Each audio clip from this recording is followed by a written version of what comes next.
কিছু কিছু সিদ্ধান্ত আজকে আমরা নিয়েছি ক্রিকেট বোর্ডের মিটিংয়ে, যেটার মধ্যে যেটাতে আপনাদের হেল্প আমার সবচেয়ে বেশি দরকার।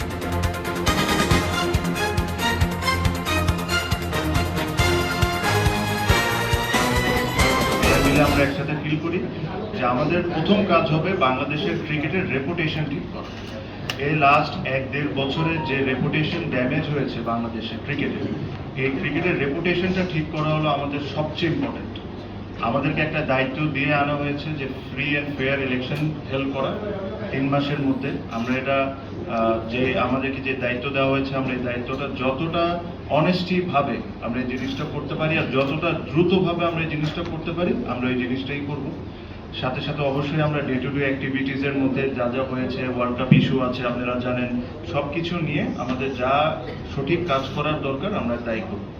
কিছু কিছু সিদ্ধান্ত আজকে আমরা নিয়েছি ক্রিকেট বোর্ডের মিটিংয়ে, যেটার মধ্যে যেটাতে আপনাদের হেল্প আমার সবচেয়ে বেশি দরকার। আমিও মনে করি আর আপনারাও ওই জিনিসটা বলেন যে আপনারা অনেক বড় স্টেক হোল্ডার। আমি এটা মনে প্রাণে বিশ্বাস করি যে journalist are a very big stakeholder. তো এই যে সিদ্ধান্তটা আমরা নিয়েছি, এই সিদ্ধান্ততে আপনাদেরকেও একটু জিনিসটা মেনটেন করতে হবে। আমরা লাস্ট অনেক বোর্ডে দেখেছি যে বিভিন্ন বোর্ড ডিরেক্টর বিভিন্ন সময় ইন্টারভিউ বা বিভিন্ন সময় অনেক কিছু বলেছেন। আমরা এই জায়গা থেকে সরে এসে আমরা একজন স্পোর্টস পার্সন ঠিক করেছি।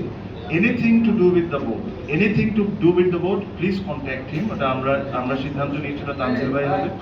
সো আপনারা এই জিনিসটা একটু মেনটেন করেন, তাহলে আমাদের জন্য কাজ করাটা সহজ হয়ে যাবে। কারণ আপনারা যদি ধরেন আমাকে পাইলেন বা আরেকজনকে পাইলে একটা প্রশ্ন করে ফেললেন, তাহলে এই ইউনিটিটা আমাদের ব্রেক হবে। যেহেতু আপনারা আমাদের পরিবারের একজন সদস্য, তো এই জিনিসটা আপনাদেরকেও মেনটেন করতে হবে যে ক্রিকেট বোর্ড রিলেটেড বা কোনো সিদ্ধান্ত যদি আমরা নিয়ে থাকি, এটা তানজিল ভাই এসে এটা আপনাদেরকে টাইম টু টাইম যখন দরকার মনে হবে তখন আপনাদেরকে জানাবো।